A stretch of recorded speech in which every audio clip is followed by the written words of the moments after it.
Hello everyone, welcome to my channel education point. Education point में आपका स्वागत है। आज हम शशि शरण सर की एनसीईआरटी 360 डिग्री का हिस्ट्री का क्लास देखेंगे। इसमें हम हिस्ट्री का क्लास 8 देख रहे हैं।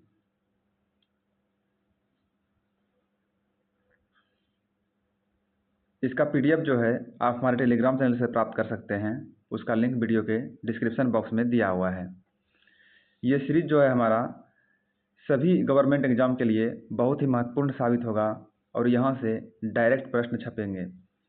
खास करके बिहार में जो एग्जाम आयोजित होने वाले हैं, बीपीएससी, एईडीओ, टीआरई-4, बीएसएससी, इन सब के लिए तो ये रामबाण सिद्ध होगा। यदि आप हमारे चैनल को सब्सक्राइब नहीं किए हैं तो कृपया हमारे चैनल को सब्सक्राइब कर लें एवं साइड में जो बेल आइकन है उन्हें भी प्रेस करें ताकि हमारे चैनल पर आने वाले सभी नए वीडियो का नोटिफिकेशन सबसे पहले आपको प्राप्त हो। बीच में यह क्लास हमारा बंद हो चुका था, हमें समय नहीं मिल पा रहा था, इसलिए अब हम इसे कंटिन्यू जारी रखेंगे। तो चलिए इस क्लास को हम स्टार्ट करते हैं।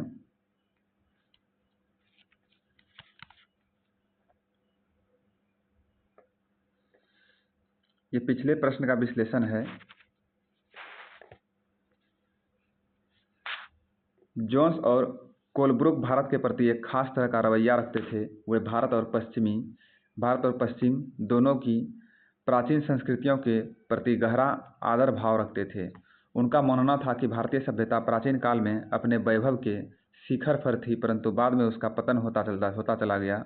उसकी राय में भारत को समझने के लिए प्राचीन काल में लिखे गए यहाँ के पवित्र और कानूनी ग्रंथों को खोजना व समझना बहुत जरूरी था।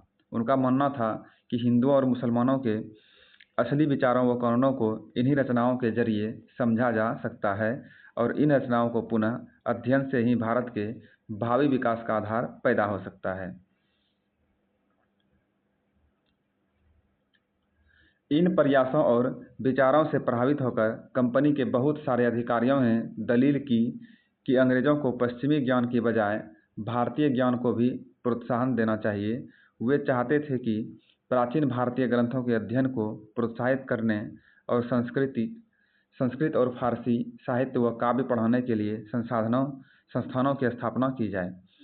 इन अधिकारियों का यह भी मानना था कि हिंदुओं और मुसलमानों को वही पढ़ाया जाना चाहिए जिससे वे पहले ही परिचित है और जिसे वे आदर और महत्व देते हैं। प्रश्न है, निम्न में से किस भाषाविद ने एशियाटिक सोसाइटी ऑफ बंगाल का गठन किया था? इसका राइट आंसर है option D, William Jones. William Jones ने जो है एशियाटिक सोसाइटी ऑफ बंगाल का स्थापना 1784 ईस्वी में किया था। जोन्स ने पाया कि उस समय कलकत्ता में तैनात बहुत सारे अंग्रेज अफसर भी उनके जैसे दिलचस्पियां रखते थे। हेनरी टॉमस कोलब्रुक और नेथेलियन हॉलहेड भी भारतीय भाषा सीखकर संस्कृत व फारसी रचनाओं का अंग्रेजी में अनुवाद कर रहे थे और प्राचीन भारतीय विरासत को समझने के प्रयास में लगे हुए थे। इन लोगों के साथ मिलकर जोन्स ने एशियाटिक सोसाइटी ऑफ बंगाल का गठन किया और एशियाटिक रिसर्ची नामक शोध पत्रिका का प्रकाशन शुरू किया।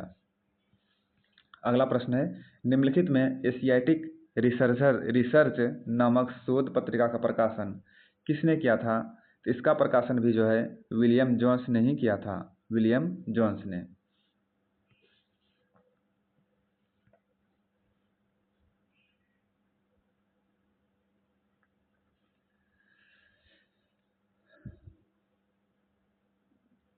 निम्नलिखित में से असत्य कथन का पहचान करें। निम्नलिखित में से जो है कौन सा कथन असत्य है? तो इसका राइट आंसर है ऑप्शन बी। इसमें जो है ये बी नंबर कथन असत्य है। अंग्रेजों को भारतीय ज्ञान की बजाय पश्चिमी ज्ञान को प्रोत्साहित देना चाहिए। यह कथन जो है बिल्कुल असत्य कथन है। सत्य कथन इसमें है, बाकी तीनों जो है सत्य है कि भारत को समझने के लिए यहाँ के प्राचीन पवित्र और कानूनी ग्रंथों का अध्ययन करना बहुत जरूरी था। बिल्कुल सत्य है। प्राचीन भारतीय ग्रंथ के अध्ययन को प्रोत्साहित करने और संस्कृत व फारसी साहित्य का व काव्य पढ़ने की संस्थानों की स्थापना की जाए। सही कथन है। ऐसा व्यक्ति जो फारसी पढ़ना, लिखना और पढ़ना जानता हो उसे मुंशी कहा जाता है। ये भी सही है।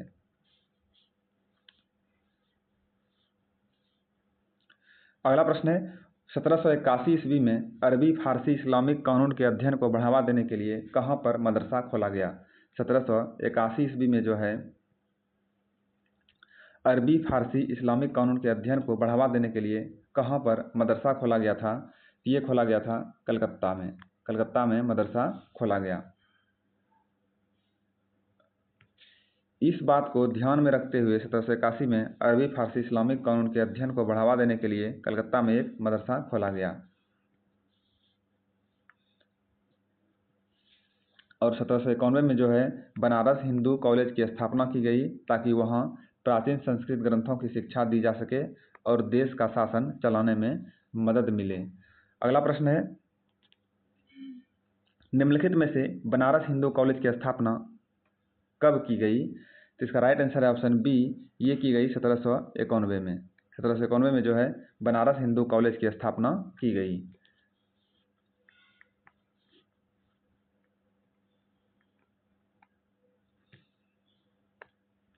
निम्नलिखित कथनों पर विचार कीजिए और बताइए इनमें से कौन सा कथन सत्य है। तो इसका राइट आंसर है ऑप्शन ए, केवल एक नंबर कथन इसमें सत्य है।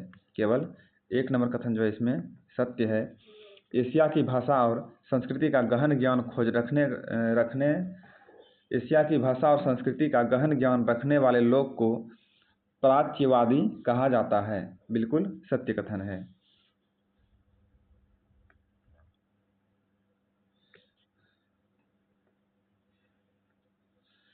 प्राच्यवादी उसी को कहा जाता है कि जो एशिया की भाषा और संस्कृति का गहन ज्ञान रखने वाले लोग होते हैं। और मुंशी उसे कहा जाता है ऐसा व्यक्ति जो फारसी पढ़ना लिखना और पढ़ना जानता हो, उसे मुंशी कहा जाता है। अगला प्रश्न है, निम्नलिखित कथन में जो है सही कथन का चयन करें। और इसका राइट आंसर है ऑप्शन बी, 1, 3 और 4। इसमें जो है कथन 1, 3 और 4 सही है। कथन 1, 3 और 4 इसमें सही है।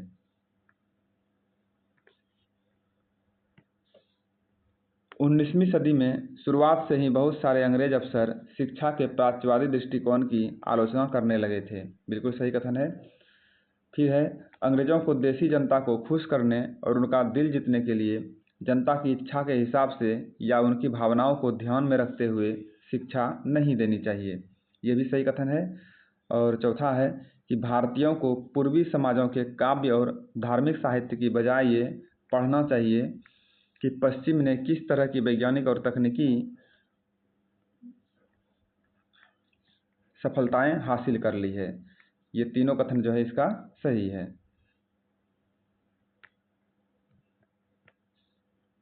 19वीं सदी के शुरुआत से ही बहुत सारे अंग्रेज अफसर शिक्षा के प्राच्यवादी दृष्टिकोण की आलोचना करने लगे थे। उनका कहना था कि पूर्वी समाजों का ज्ञान त्रुटियों से भरा हुआ और अवैज्ञानिक है। उनके मुताबिक पूर्वी साहित्य अगंभीर और सतही था। इसलिए उन्होंने दलील दी कि अंग्रेजों को अरबी और संस्कृत भाषा व साहित्य के अध्ययन को बढ़ावा देने पर इतना खर्चा नहीं करना चाहिए। प्राच्यवादियों पर हमला करने वालों में जेम्स मिल प्रमुख थे। उनका विश्वास था कि अंग्रेजों को देसी जनता को खुश करने और उसका दिल जीतने के लिए जनता की इच्छा के हिसाब से या उनकी भावनाओं को ध्यान में रखते हुए शिक्षा नहीं देनी चाहिए। उनकी राय में शिक्षा के जरिए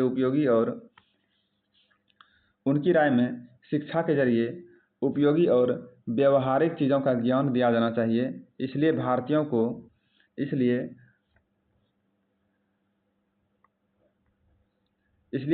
को पूर्वी समाजों के काव्य और धार्मिक साहित्य की बजाय ये पढ़ाया जाना चाहिए कि पश्चिम ने किस तरह की वैज्ञानिक और तकनीकी सफलताएं हासिल कर ली है। अगला प्रश्न है, निम्न में से किस विचारक ने भारत को असभ्य देश मानते थे? निम्न में से किस विचारक ने भारत को असभ्य देश मानते थे? तो इसका राइट आंसर है ऑप्शन बी, ये था थॉमस मैकाले। थॉमस मैकाले जो है भारत को असभ्य देश मानते थे।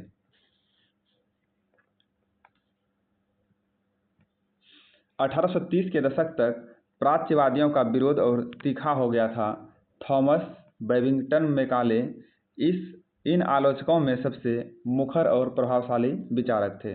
वह भारत को असभ्य देश मानते थे जिसे सभ्यता का पाठ पढ़ाना जरूरी था।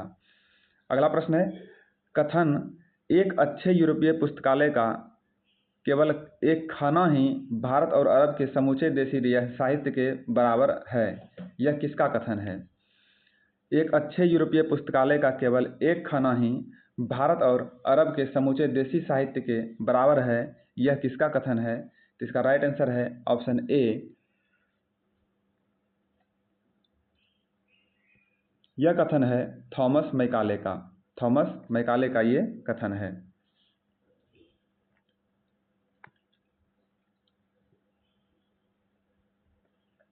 ये तो पढ़े थे। प्रश्न है, निम्नलिखित में से लॉर्ड मैकाले के अंग्रेजी शिक्षा पर विचार करें और बताइए इसमें से कौन सा कथन जो है सत्य है। तो इसका राइट आंसर है ऑप्शन डी, 1, 2 और 4 नंबर कथन इसमें सत्य है। कथन 1, 2 और 4 इसमें सत्य है। मैकाले के अनुसार भारत में ब्रिटिश सरकार को प्राच्यवादी ज्ञान पर सरकारी पैसा बर्बाद नहीं करना चाहिए। और दूसरा है, अंग्रेजी पढ़ना लोगों को सभ्य बनाने, उसकी रुचियों, मूल्यों और संस्कृति को बदलने का रास्ता हो सकता है। और चौथा है, मैकाले के मिनट्स यानी विवरण के आधार पर 1835 का अंग्रेजों का शिक्षा अधिनियम पारित किया गया और अंग्रेजी को उच्च शिक्षा का माध्यम बनाया गया। ये तीनों कथन जो है बिल्कुल सत्य है।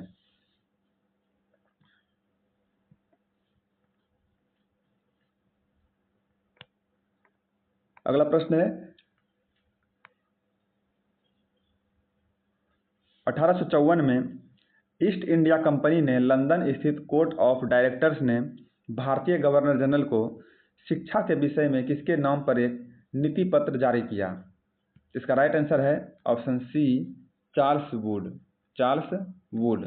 प्रश्न है, 1854 में जो है ईस्ट इंडिया कंपनी ने लंदन स्थित कोर्ट ऑफ डायरेक्टर्स ने भारतीय गवर्नर जनरल को शिक्षा के विषय में किसके नाम पर एक नीति पत्र जारी किया?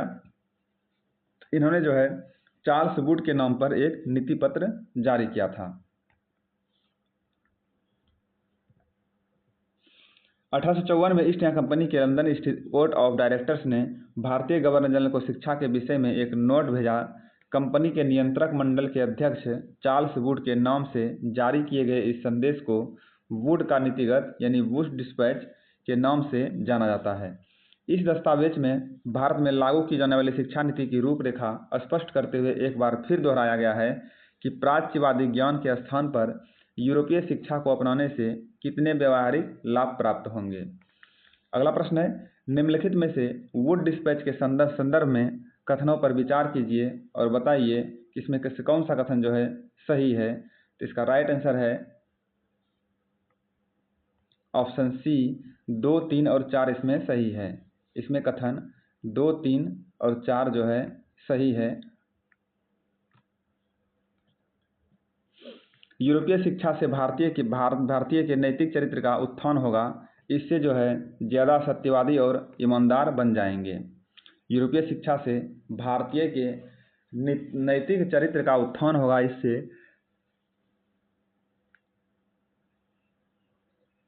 इससे ज़्यादा सत्यवादी और ईमानदार बन जाएंगे। इसका कौन कौन था?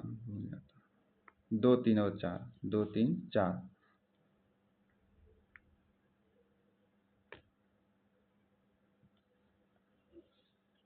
यूरोपीय शिक्षा से भारतीय नैतिक चरित्र उत्थान होगा। इससे ज़्यादा सत्यवादी और ईमानदार बन जाएंगे।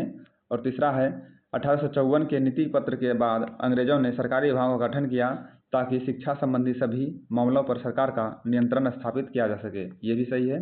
और चौथा है, यूरोपीय शिक्षा के माध्यम से भारतीयों को व्यापार और वाणिज्य के विस्तार से होने वाले लाभों को समझने और देश के संसाधनों के विकास का महत्व समझने में मदद मिलेगी।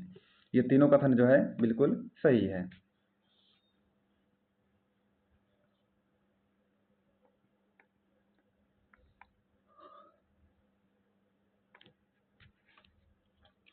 (1854) में ईस्ट इंडिया कंपनी के लंदन स्थित कोर्ट ऑफ डायरेक्टर्स ने भारतीय गवर्नर जनरल को शिक्षा के विषय में एक नोट भेजा।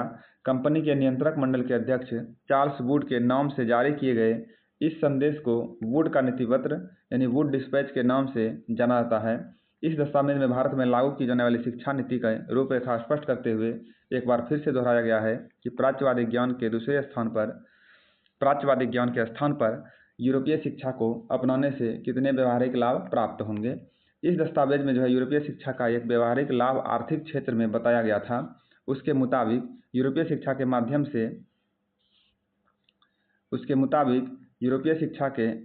से भारतीयों को व्यापार और वाणिज्य के विस्तार से होने वाले लाभों को समझने और देश के संसाधनों के विकास का महत्व समझने में मदद मिलेगी। यदि उन्हें यूरोपीय जीवन शैली से अवगत कराया गया तो उनकी रुचियों और आकांक्षाओं में भी बदलाव आएगा और ब्रिटिश वस्तुओं की मांग पैदा होगी, क्योंकि तब यहाँ के लोग यूरोप में बनी चीज़ों को अपनाना और खरीदना शुरू कर देंगे। वुड के नीति पत्र में भी यह तर्क दिया गया था कि यूरोपीय शिक्षा से भारतीयों के नैतिक चरित्र का उत्थान होगा। इससे वे ज़्यादा सत्यवादी और ईमानदार बन जाएंगे और फलस्वरूप कंपनी के पास भरोसेमंद कर्मचारियों की कमी नहीं होगी।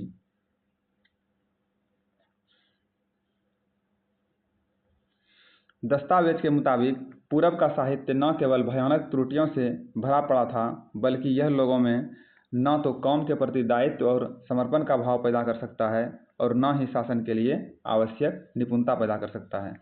1854 के नीति पत्र के बाद अंग्रेजों ने कई अहम कदम उठाए। सरकारी शिक्षा विभागों का गठन किया गया ताकि शिक्षा संबंधी सभी मामलों पर सरकार का नियंत्रण स्थापित किया जा सके। अगला प्रश्न है, निम्नलिखित में से नैतिक शिक्षा के संदर्भ में कौन सा कथन सही नहीं है? और इसका राइट आंसर है ऑप्शन डी, ईसाई प्रचारक ने ब्रिटिश नियंत्रण वाले भूक्षेत्रों में अपना मिशन की स्थापना की। ये कथन जो है बिल्कुल सही नहीं है। तो इसमें सही कथन है, ऊपर के तीनों कथन सही है कि 19वीं सदी में भारत में सक्रिय ईसाई प्रचारकों ने व्यवहारिक शिक्षा के पक्ष दिए जा रहे तर्कों का घोर विरोध किया। ये सही कथन है।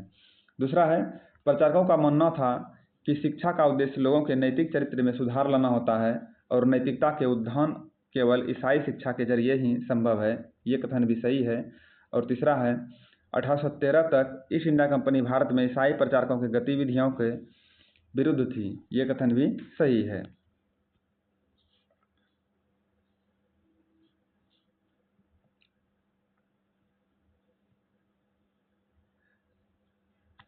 प्रचारक ने ईस्ट इंडिया कंपनी के भय से अपना मिशन किस स्थान पर खोला? प्रचारक ने जो है ईस्ट इंडिया कंपनी के भय से अपना मिशन किस स्थान पर खोला? तो इसका राइट आंसर है ऑप्शन बी, ये खोला सेरामपुर नामक स्थान पर खोला।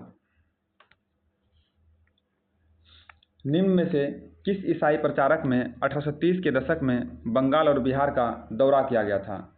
निम्न में से किस ईसाई प्रचारक ने 1830 ईस्वी के दशक में बंगाल और बिहार का दौरा किया था? तो इसका राइट आंसर है ऑप्शन बी, ये था विलियम एडम्स।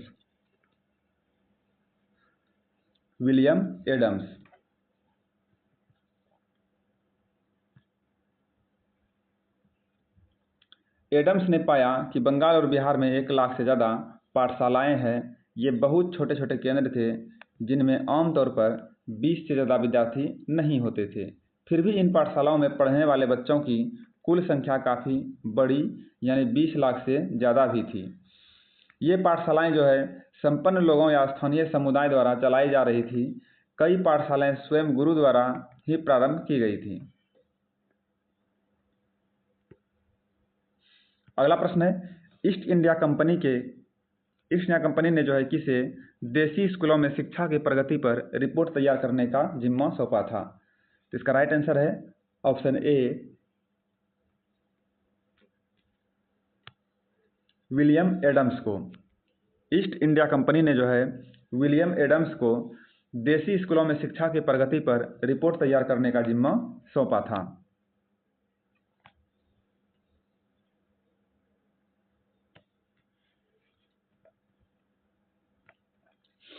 1830 के दशक में जो स्कॉटलैंड से आए ईसाई प्रचारक विलियम एडम्स ने बंगाल और बिहार के जिलों का दौरा किया। कंपनी ने उन्हें जो है देसी स्कूलों में शिक्षा की प्रगति पर रिपोर्ट तैयार करने का जिम्मा सौंपा था। एडम ने जो रिपोर्ट तैयार की वह दिलचस्प थी।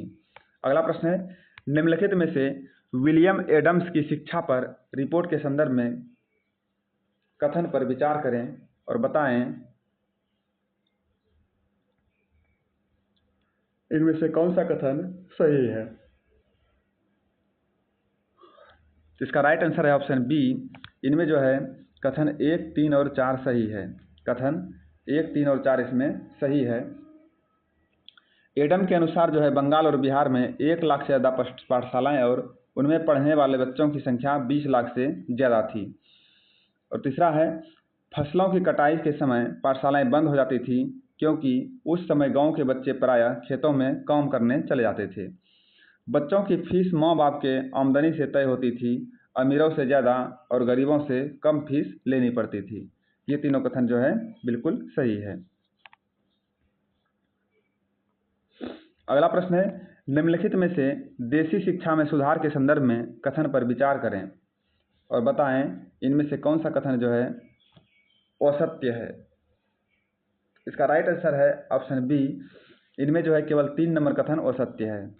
इनमें केवल 3 नंबर कथन जो है असत्य है। ऑप्शन बी इसका राइट आंसर है।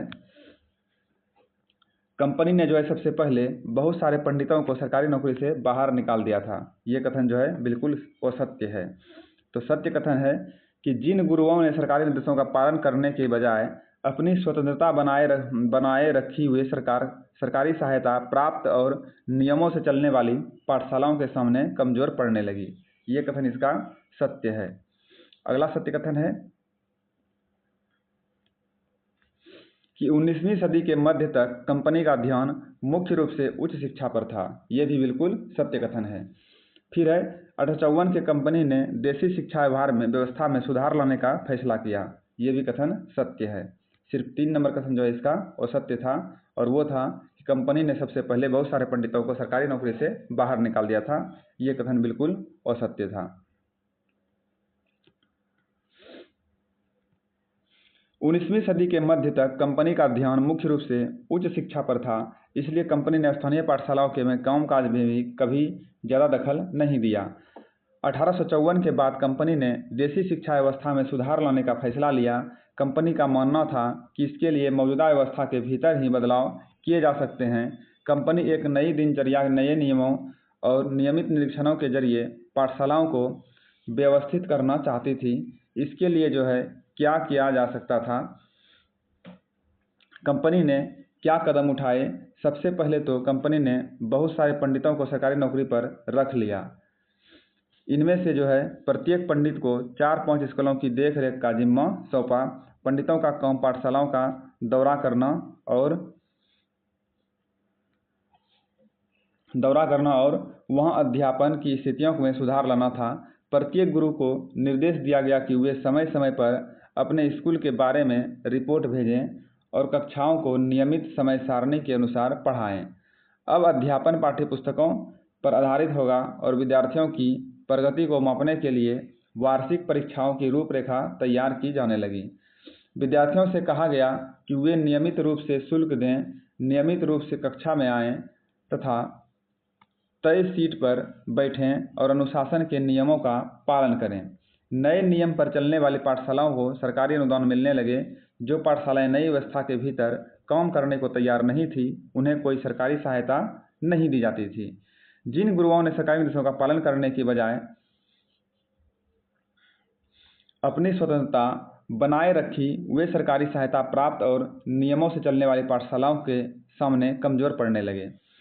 अगला प्रश्न है, निम्नलिखित में से किस विचारक ने पश्चिमी शिक्षा के विरुद्ध थे। निम्नलिखित में से जो है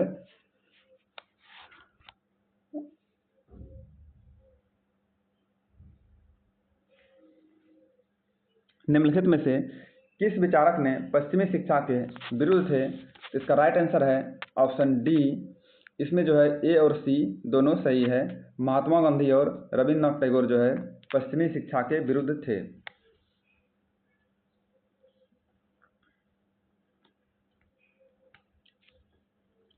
स्कूल, कॉलेज और विश्वविद्यालय खोलें तथा शिक्षा पर बेचारा पैसा खर्च करें।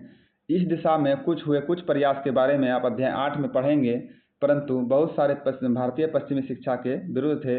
उनमें जो है महात्मा गांधी और रविन्द्रनाथ टैगोर शामिल थे।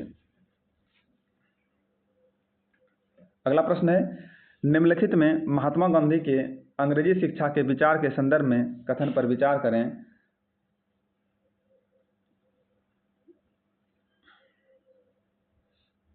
और बताएं इनमें कौन सा कथन जो है वो सत्य है।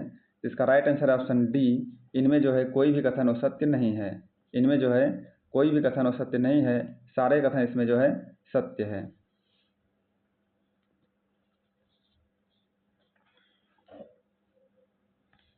सारे कथन इसका जो है सत्य है। औपनिवेशिक शिक्षा ने भारतीय के मस्तिष्क में जो है हीनता का बोध पैदा कर दिया है, बिल्कुल सत्य कथन है। दूसरा है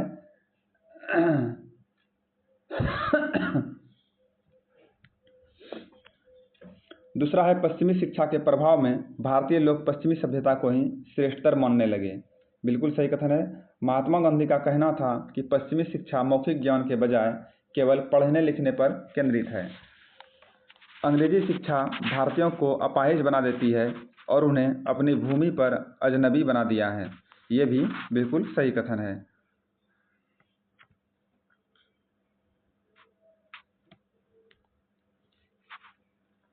महात्मा गांधी का कहना था कि औपनिवेशिक शिक्षा ने भारतीयों के मस्तिष्क में हीनता का बोध पैदा कर दिया है।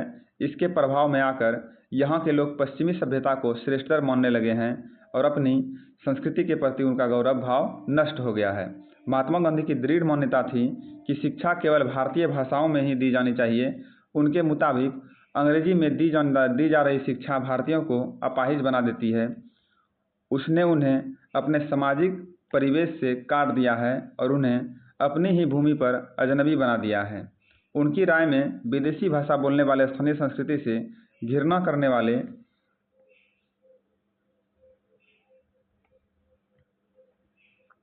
अंग्रेजी शिक्षित भारतीय अपनी जनता से जुड़ने को तौर तरीके भूल चुके हैं। महात्मा गांधी का कहना था कि पश्चिमी शिक्षा मौखिक ज्ञान की बजाय केवल पढ़ने और लिखने पर केंद्रित है। उसमें पाठ्य पुस्तकों पर तो जोर दिया जाता है। अगला प्रश्न है, रविन्द्रनाथ टैगोर शांति निकेतन स्थापना नामक संस्था कब शुरू की गई? रविन्द्रनाथ टैगोर शांति निकेतन नामक संस्था जो है कब शुरू की गई? इसका राइट आंसर है ऑप्शन बी, ये शुरू की गई 1901 ईस्वी में। 1901 ईस्वी में ये शुरू की गई। रविन्द्रनाथ टैगोर ने यह संस्था जो है 1901 ईस्वी में शुरू की थी। टैगोर जब बच्चे थे तो स्कूल जाने से बहुत चिढ़ते थे। वहाँ उनका दम घुटता था। उन्हें स्कूल का माहौल दमनकारी लगता था। अगला प्रश्न है, रविन्द्रनाथ टैगोर के शांति निकेतन के संदर्भ में जो है सही कथन का चयन करें और इसका राइट आंसर है ऑप्शन बी। इनमें जो है 1, 2 और 4 कथन जो है सही है। इनमें कथन 1, 2 और 4 सही है।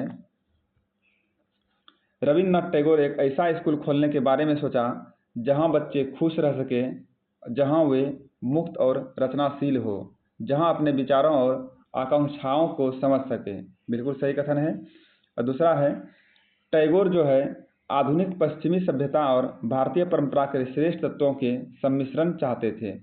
और चौथा कथन है कि उन्होंने शांति निकेतन में कला, संगीत और नृत्य साथ साथ विज्ञान और प्रौद्योगिकी की शिक्षा पर भी जोर दिया।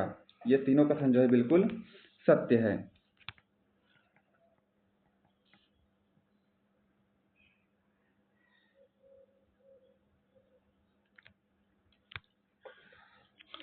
कलकत्ता के अपने स्कूल जीवन के अनुभवों ने शिक्षा के बारे में टैगोर के विचारों को काफ़ी प्रभावित किया।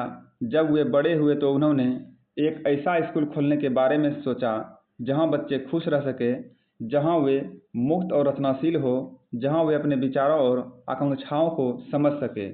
टैगोर को लगता था कि बचपन का समय अपने आप सीखने का समय होना चाहिए। वह अंग्रेजों द्वारा स्थापित की गई शिक्षा व्यवस्था के कड़े और बंधनकारी अनुशासन से मुक्त होना चाहिए।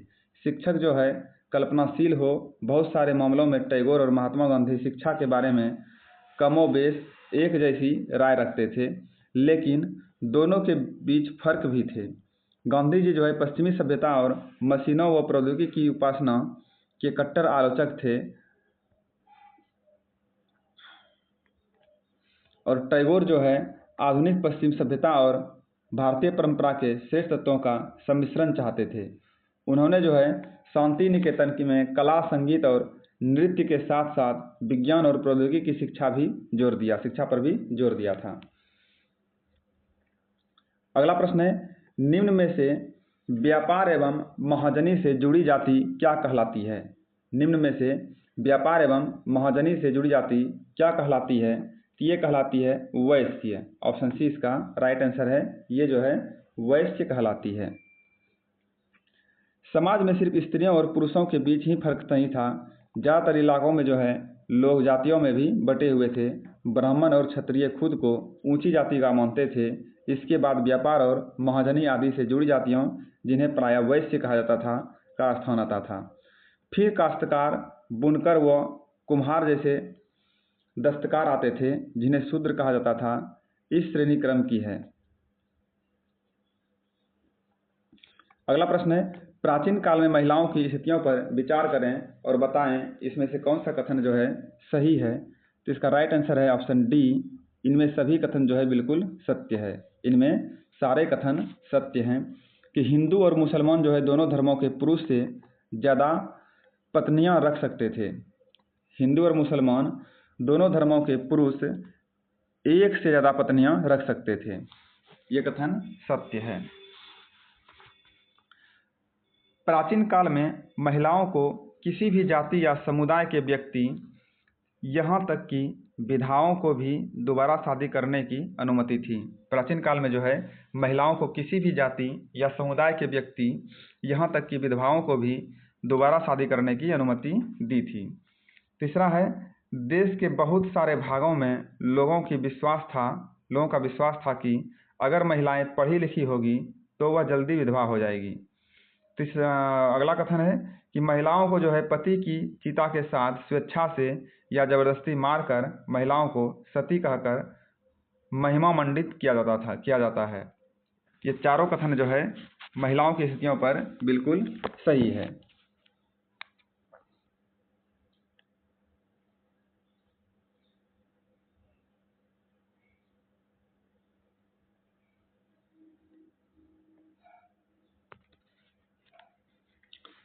सारी लड़कियां जो है कॉलेज और विश्वविद्यालय में जाती है और विभिन्न प्रकार की नौकरियां करती है।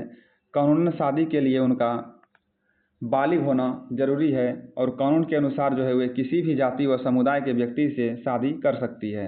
यहाँ तक कि विधवाएं भी दोबारा शादी कर सकती है। पुरुषों की तरह सभी महिलाएं वोट डाल सकती है और चुनाव लड़ सकती है, बेशक बहुत सीमित है। शिक्षा तक महिलाओं की प्रायः कोई पहुंच नहीं थी। देश के बहुत सारे भागों में लोगों का विश्वास था कि अगर औरत पढ़ी लिखी होगी तो वह जल्दी विधवा हो जाएगी। 200 साल पहले हालात बहुत भिन्न थे। ज़्यादातर बच्चों की शादी बहुत कम उम्र में ही कर दी जाती थी।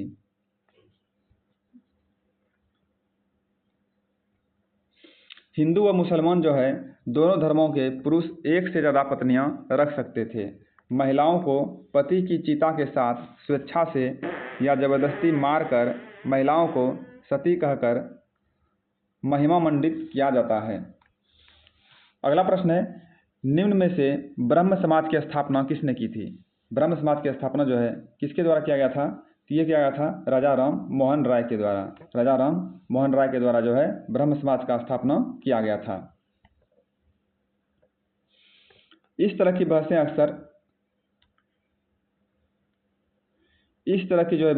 अक्सर भारतीय सुधारकों और सुधार संगठनों की तरफ से शुरू होती थी। राजा राम मोहन राय जो है, जिसका जीवन काल 1772 से 1833 तक था, इसी तरह के एक सुधारक थे। उन्होंने जो है कलकत्ता में ब्रह्म समाज के नाम से एक सुधारवादी संगठन बनाया, जिसे बाद में ब्रह्म समाज के नाम से जाना गया। ब्रह्मो समाज।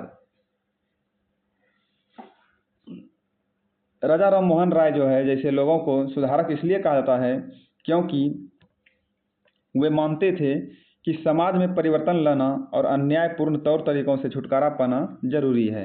उनका विचार था कि इस तरह के परिवर्तन लाने के लिए लोगों को बस इस बात के लिए प्रेरित किया जाना चाहिए कि वे पुराने व्यवहार को छोड़कर जीवन का नया ढंग अपनाने के लिए तैयार हो।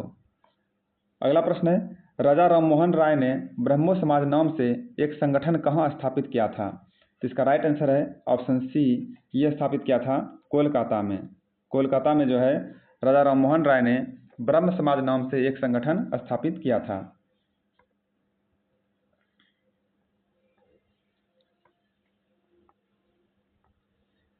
निम्नलिखित में से राजा राममोहन राय के विचारों के संदर्भ में से कथनों पर विचार कीजिए और बताइए इनमें से कौन सा कथन जो है असत्य है। तो इसका राइट आंसर है ऑप्शन बी, केवल 3 नंबर कथन जो है इसमें असत्य है। केवल 3 नंबर कथन इसमें असत्य है कि देश में जो है पश्चिमी शिक्षा का प्रसार करने और महिलाओं के लिए ज़्यादा स्वतंत्रता का समानता के विरोधी थे। ये कथन जो है इसका असत्य है, ये सत्य नहीं है। तो सत्य कथन कौन सा है इसका, तो वो देख लेते हैं। सत्य कथन है कि समाज में परिवर्तन लाने के लिए जो है लोगों को पुराने व्यवहार छोड़कर जीवन का नया ढंग अपनाने के लिए तैयार हो, ये जो है सत्य है। राजा राममोहन राय संस्कृत, फारसी तथा अन्य कई भारतीय एवं यूरोपीय भाषाओं के अच्छे ज्ञाता थे, ये कथन भी सत्य है। इन्होंने महिलाओं पर हो रहे अत्याचार जैसे सती प्रथा के खिलाफ मुहिम छेड़ी थी, ये कथन भी सत्य है।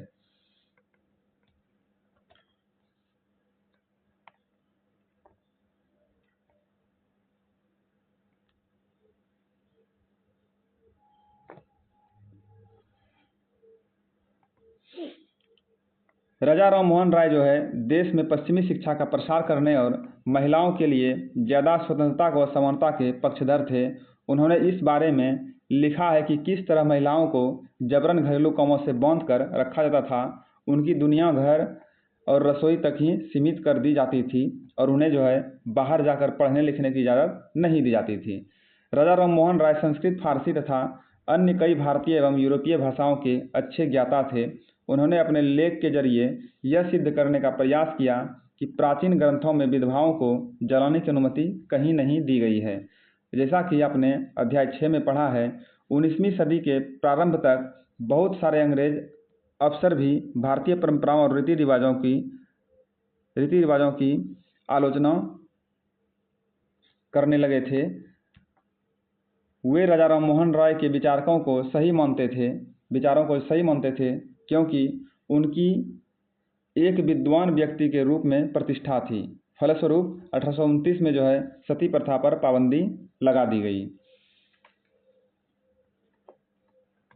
अगला प्रश्न है, निम्न में से सती प्रथा पर कब रोक पाबंदी लगाई गई? तो ये लगाई गई 1829 में राजा राममोहन राय के प्रयास से।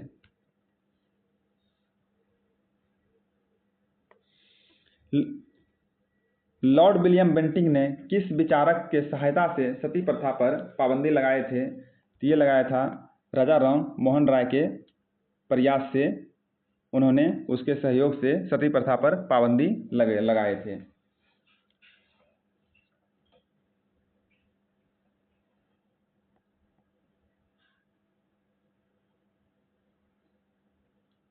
अगला प्रश्न है, निम्न में से विधवा विवाह की अनुमति पर कानून किसके प्रयास से पास हुआ था? प्रश्न है, विधवा विवाह की अनुमति का कानून किसके प्रयास से पास हुआ था? तो ये पास हुआ था ईश्वर चंद्र विद्यासागर के प्रयास से। ईश्वर चंद्र विद्यासागर के प्रयास से जो है विधवा विवाह की अनुमति का कानून पास हुआ था।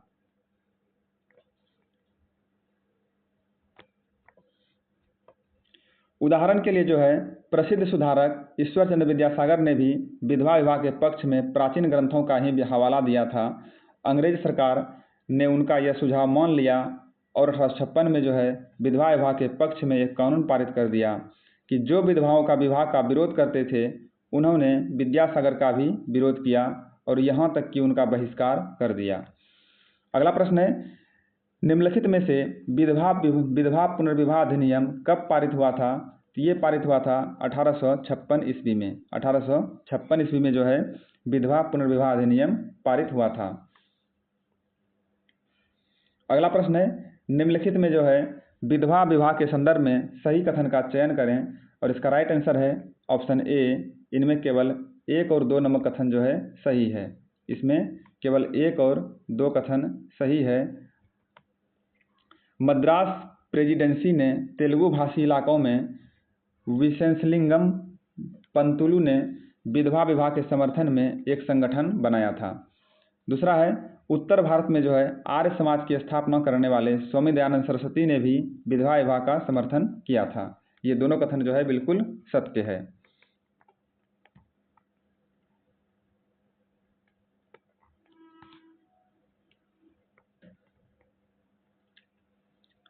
अगला प्रश्न है आर्य समाज की स्थापना जो है किसने की थी? आर्य समाज की स्थापना निम्न में से किसने किया था? इसकी स्थापना किया था स्वामी दयानंद सरस्वती ने 1875 ईस्वी में।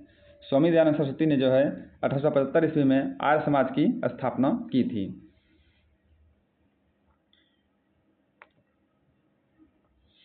उन्नीसवीं सदी के उत्तरार्ध तक विधवा विवाह के पक्ष में चलाया जा रहा आंदोलन देश के अन्य भागों में भी फैल गया था।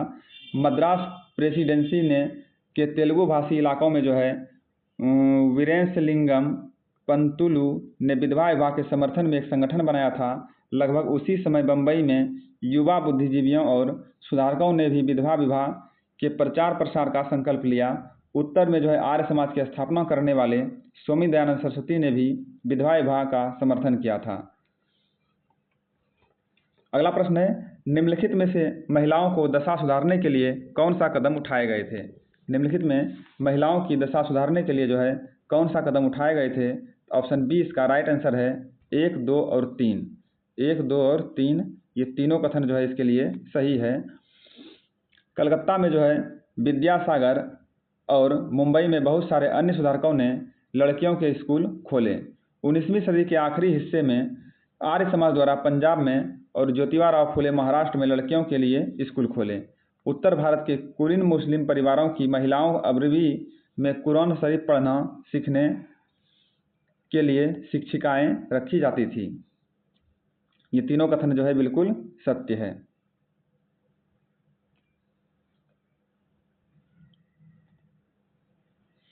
कलकत्ता में जो है विद्यासागर और बम्बई में बहुत सारे अन्य सुधारकों ने लड़कियों के लिए स्कूल खोले।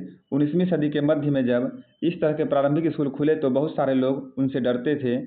लोगों को भय था कि स्कूल वाले लड़कियों को घर से निकाल ले जाएंगे और उन्हें घरेलू कामकाज नहीं करने देंगे। स्कूल जाने के लिए लड़कियों को जो है सार्वजनिक स्थानों से गुजर कर जाना पड़ता था। बहुत सारे लोगों को लगता था कि इससे लड़कियां जो है 19वीं सदी के आखिरी हिस्से में आर्य समाज इससे लड़कियां जो 19वीं सदी के आखिरी हिस्से में आर्य समाज द्वारा पंजाब में और ज्योतिबा फुले द्वारा महाराष्ट्र में लड़कियों के लिए स्कूल खोले गए। उत्तर भारत में जो कुलीन मुस्लिम परिवारों की महिलाएं अरबी में कुरान शरीफ पढ़ना सीखने लगी। उन्हें घर पर ही पढ़ाने के लिए शिक्षिकाएं रखी जाती थी। अगला प्रश्न है ब्रिटिश काल में जो है स्त्री पुरुष तुलना नामक किताब जिसमें पुरुषों और महिलाओं के बीच मौजूद सामाजिक फर्कों की आलोचना की गई थी निम्नलिखित में से किसके द्वारा प्रकाशित की गई है? तो इसका राइट आंसर है ऑप्शन ए। ये प्रकाशित की गई है ताराबाई शिंदे के द्वारा। ताराबाई शिंदे के द्वारा प्रकाशित की गई है। 1880 के दशक तक आते आते भारतीय महिलाएं जो विश्वविद्यालय में प्रवेश लेने लगी थी उनमें से कुछ चिकित्सक और कुछ शिक्षिकाएं बन गई। बहुत सारी महिलाएं लिखने लगी और उन्होंने समाज में महिलाओं की स्थिति पर अपने आलोचनात्मक विचार प्रकाशित किए। पूना में घर पर ही रहकर शिक्षा प्राप्त करने वाली ताराबाई शिंदे ने स्त्री पुरुष तुलना नाम से एक किताब प्रकाशित की जिसमें पुरुषों और महिलाओं के बीच मौजूद सामाजिक फर्कों का आलोचना की गई थी। अगला प्रश्न है पंडित रमाबाई ने विधवा महिलाओं के लिए विधवा गृह की स्थापना कहाँ पर की थी? इसका राइट आंसर है ऑप्शन बी। इन्होंने जो है विधवा गृह की स्थापना किया था पुणे में।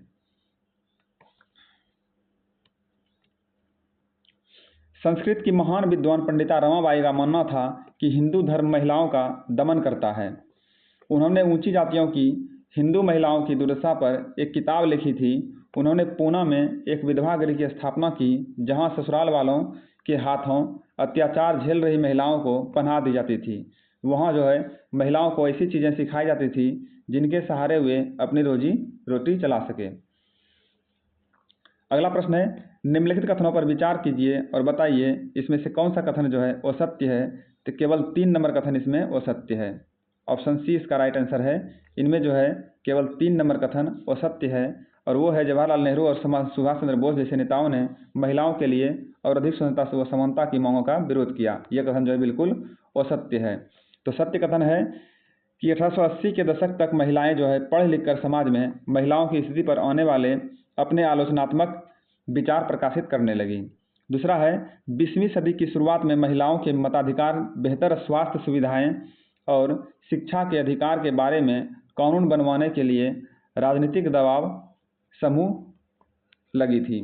और चौथा है कि पंडिता रमाबाई जो ने ससुराल वाले हाथों से अत्याचार झेल रही महिलाओं को पनाह देने के लिए एक विधवा गृह की स्थापना पूना में किया था। ये तीनों कथन जो है सत्य है। ऑप्शन 3 कथन 3 सिर्फ असत्य है।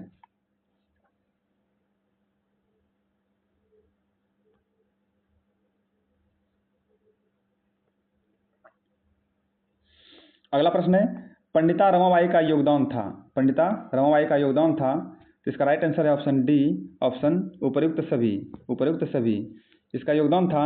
इन्होंने पूना में एक कॉलेज की स्थापना की थी, और दूसरा था पूना में एक समाचार पत्र की संपादन किया था, और तीसरा है पूना में एक विधवा गृह की स्थापना की थी।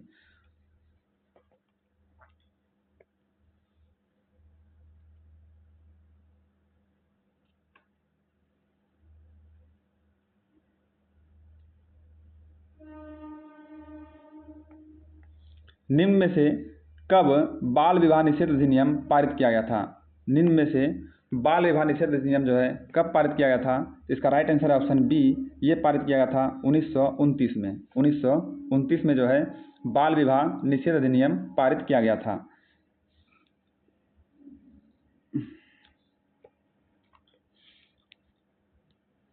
महिला संगठनों के विकास तथा इन मुद्दों पर हो रहे लेखन की वजह से सुधारकों के पक्ष में आवाज़ और मजबूत हुई। लोग जो है बाल विवाह जैसी स्थापित परंपराओं को चुनौती देने लगे। केंद्रीय विधानसभा में बहुत सारे सांसद थे जिन्होंने बाल विवाह पर पाबंदी हेतु कानून बनाने के लिए संघर्ष किया, और 1929 में जो है बाल विवाह निषेध अधिनियम पारित किया गया। इस कानून के बारे में वैसी कड़वी बहसें और संघर्ष नहीं हुए जैसे पुराने सुधारवादी कानूनों के बारे में हुए थे। इस कानून के अनुसार 18 साल से कम उम्र के लड़के और 16 साल से कम उम्र की लड़की की शादी नहीं की जा सकती। बाद में यह उम्र बढ़ाकर 21 साल व 18 साल कर दी गई। अगला प्रश्न है निम्नलिखित में से जाति और समाज सुधार के संदर्भ में कथनों पर विचार कीजिए और बताइए इनमें जो है कौन सा कथन सही है। तो इसका राइट आंसर है ऑप्शन सी। इनमें जो है 1, 2 और 4 नंबर कथन सही है। इसमें जो है 1, 2 और 4 नंबर कथन सही है। जाति उन्मूलन के लिए काम करने के लिए बम्बई में 1840 ईस्वी में परमहंस मंडली का गठन किया गया। राजा राममोहन राय ने जाति व्यवस्था की आलोचना करने वाले एक पुराने बौद्ध ग्रंथ का अनुवाद किया था, और है कि इन सुधारकों और सुधार संगठनों के सदस्यों में से बहुत सारे ऊंचे जातियों के लोग थे। गुप्त बैठकों में ये सुधारक भोजन और स्पर्श जैसे मामलों में जातियों कायदे कानूनों का उल्लंघन करते थे, जिससे अपने जीवन में भी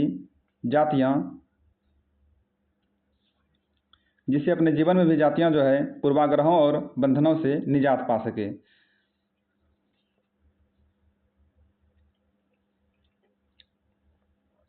अगला प्रश्न है 1840 ईस्वी में जो है परमहंस मंडली की स्थापना कहाँ की गई थी?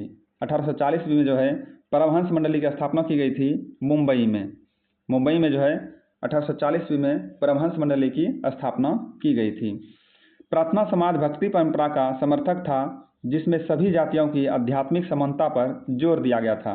जाति उन्मूलन के लिए काम करने के लिए बम्बई में जो है 1840 ईस्वी में परमहंस मंडली का गठन किया गया।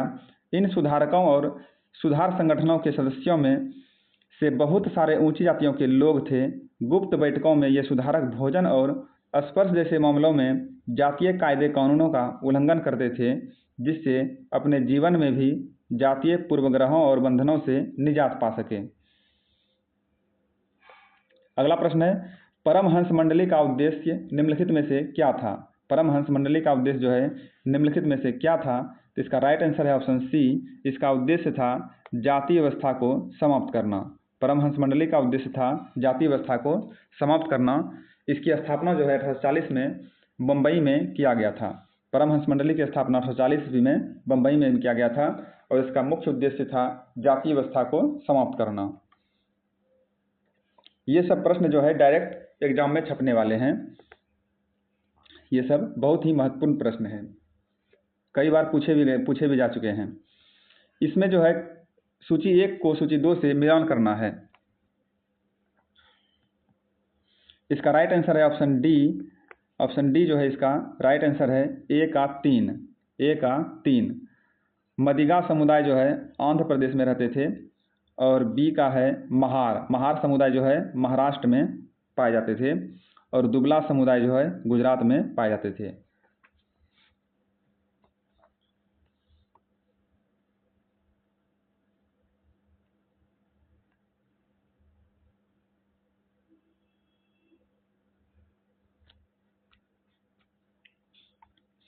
महार समुदाय भारत का एक प्रमुख समुदाय है जो मुख्य रूप से महाराष्ट्र में पाया जाता है और दलित जातियों में गिना जाता है। इस समुदाय ने 20वीं सदी में डॉक्टर बाबा साहेब अम्बेडकर के नेतृत्व में बड़े पैमाने पर जो है बौद्ध धर्म अपना लिया था। दुबला समुदाय जो है इसे डबला या दुबला भी कहा जाता है। ये गुजरात में पाई जाने वाली एक आदिवासी जनजाति है। तीसरा है मौजूदा आंध्र प्रदेश में मदिगा एक महत्वपूर्ण अछूत जाति रही है। वे जो है पशुओं के शवों को साफ करने, चमड़ा तैयार करने और चप्पल जूतियां सीने में माहिर थे। अगला प्रश्न है निम्न में से सतनामी आंदोलन किसने चलाया था? निम्न में से सतनामी आंदोलन किसने चलाया था? इसका राइट आंसर है ऑप्शन डी। ये चलाया था घासीदास ने। सतनामी आंदोलन जो है किसने चलाया था? तो सतनामी आंदोलन चलाया था घासीदास ने। मध्य भारत में जो है सतनामी आंदोलन की शुरुआत घासीदास ने की, जिन्होंने चमड़े का काम करने वालों को संगठित किया और उनकी सामाजिक स्थिति में सुधार के लिए आंदोलन छेड़ दिया। पूर्वी बंगाल में हरिदास ठाकुर ने मतुआ पंथ ने चंडाल काश्तकारों के बीच काम किया और हरिदास ने जाति व्यवस्था को सही ठहराने वाले ब्राह्मणवादी ग्रंथों पर सवाल उठाया, जिसे आज केरल कहा। अगला प्रश्न है घासीदास ने जो है सतनामी आंदोलन के माध्यम से किन लोगों को संगठित किया था? इन्होंने जो है सतनामी आंदोलन के माध्यम से चमड़े का काम करने वाले निम्न जाति के लोगों को संगठित किया था। ऑप्शन ए इसका राइट आंसर है। अगला प्रश्न है पूर्वी बंगाल में चंडाल काश्तकारों का आंदोलन किसने चलाया था? पूर्वी बंगाल में चंडाल काश्तकारों का आंदोलन किसने चलाया था? इसका राइट आंसर है ऑप्शन बी। ये चलाया था श्री हरिदास ठाकुर ने। श्री हरिदास ठाकुर ने चलाया था। इस तरह से हमारा ये पार्ट यहीं पर समाप्त होता है। मिलते हैं अगले पार्ट में। तब तक के लिए धन्यवाद।